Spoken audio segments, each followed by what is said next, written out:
मध्य दिल्ली में प्रधानमंत्री के आवास के ऊपर सोमवार सुबह कथित तौर पर एक अज्ञात उड़ने वाली वस्तु देखी गई, जिसके ड्रोन होने का संदेह है।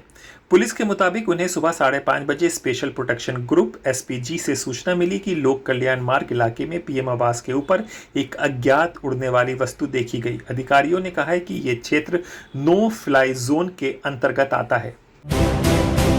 देश की नरेंद्र मोदी सरकार आत्मनिर्भर भारत की तरफ तेजी से बढ़ रही है। रक्षा निर्माण में भी कदम बढ़ाए जा रहे हैं। यही वजह है कि रक्षा विभाग ने 928 उत्पादों की एक लिस्ट जारी की है, जिन्हें भारत में ही बनाया जाएगा और आने वाले सालों में इनके आयात पर बैन लगाया जाएगा। डिफेंस मिनिस्ट्री के अनुसार रक्षा सार्वजनिक क्षेत्र के उपकरणों की ओर से आयात को कम करने के लिए रक्षा मंत्री राजनाथ सिंह ने 928 लाइन रिप्लेसमेंट यूनिट्स, सब रिप्लेसमेंट्स, स्पेयर्स और कंपोनेंट्स, हाई एंड मटेरियल और स्पेयर्स की चौथी लिस्ट जारी की है।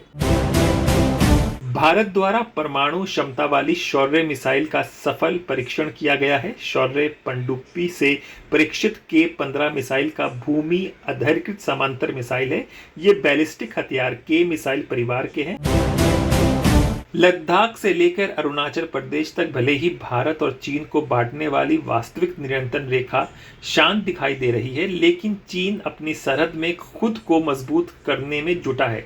इसके चलते भारतीय सेना भी लगातार LAC पर अपनी ताकत को बढ़ाने की कोशिश कर रही है। ऐसे में भारतीय सेना एक ऐसा कदम उठाने जा रही है जिसे LAC पर चीन की पीपुल्स लिबरेशन आर्मी के खिलाफ गेम चेंजर माना जा रहा है। भारतीय सेना अपनी स्वदेशी लाइट टैंक जोरोवर को LAC पर तैनात करने की तैयारी में है और तैयारी पूरी कर ली गई है, जिससे दुर्गम पहाड़ी इलाकों में भारतीय सेना की मारक क्षमता में जोरदार इजाफा होने की संभावना है। ब्रिटेन, जापान और इटली ने नए एडवांस फाइटर जेट को दुनिया के सबसे बड़े युद्धक विमान निर्माता अमेरिका की मदद के बिना अपने तरीके से तैयार करने का निर्णय लिया है। तीनों देश US 5th generation F-35 stealth fighter jet programme का हिस्सा रहे हैं। इस प्रोग्राम के तहत तीनों देश F-35 स्टील्थ फाइटर जेट विमान उड़ाने के साथ ही इसके इटली और जापान में असेंबल किए गए दूसरे संस्करण भी उड़ाते हैं। इस प्रोग्राम का अनुभव तीनों देशों के काम आएगा। एक्सपर्ट का मानना है इन तीनों देशों के अपना फाइटर जेट तैयार करने का F-35 प्रोग्राम पर कोई प्रभाव नहीं पड़ेगा। यूक्रेन रूस युद्ध के करीब एक और एरिया भी है जो बीच बीच में बार बार गोलीबारी से गूंज उठता है।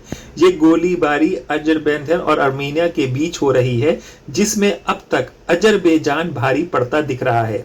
अजरबैजान में भारत का भी बड़ा निवेश है। इसके बावजूद भारत ने पिछले दिनों आर्मेनिया के साथ 2000 करोड़ रुपए के हथियार के एक्सपोर्ट की डील की है, जिससे बहुत सारे लोग आश्चर्य में पड़ गए हैं। हालांकि रक्षा एक्सपर्ट की माना जाए तो भारत के इस रुख का लिंक पाकिस्तान से जुड़ा है, जो खुलकर अजरबैजान का समर्थन कर रहा है और जल्द ही उसे चीन की मदद से पाकिस्तान में बना JF-17 विमान भी बेचने जा रहा है। ऐसे में आर्मेनिया की मदद करके भारत एक तीर से दो शिकार कर रहा है।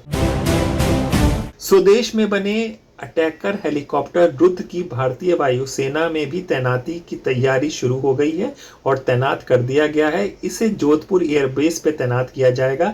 यह हेलीकॉप्टर पहाड़ से लेकर रेगिस्तान तक हर जगह उड़ान भरने में सक्षम है।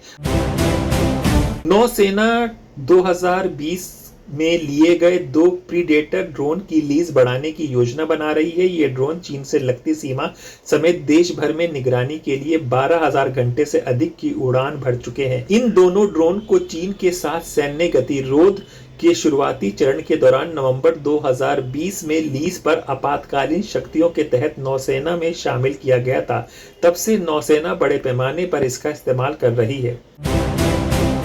भारत रूस के बाद अब इजराइल भी एक एयर डिफेंस सिस्टम खरीदेगा। इजराइल की एरोस्पेस इंडस्ट्रीज को LRSM एयर और मिसाइल डिफेंस सिस्टम का कॉन्ट्रैक्ट दिया गया है। IAI भारत इलेक्ट्रॉनिक्स लिमिटेड के साथ 5,684 करोड़ की इस डील में साझेदार है। भारतीय सेना ने क्रॉस सर्विस पोस्टिंग की सुविधा के लिए आम वार्षिक गोपनीय रिपोर्ट तैयार करने का फैसला किया है। यह निर्णय ऐसे समय में हुआ है जब भारतीय सशस्त्र बल के अधिक एकीकरण और एथिकल रजिस्ट्रेशन की योजना चल रही है।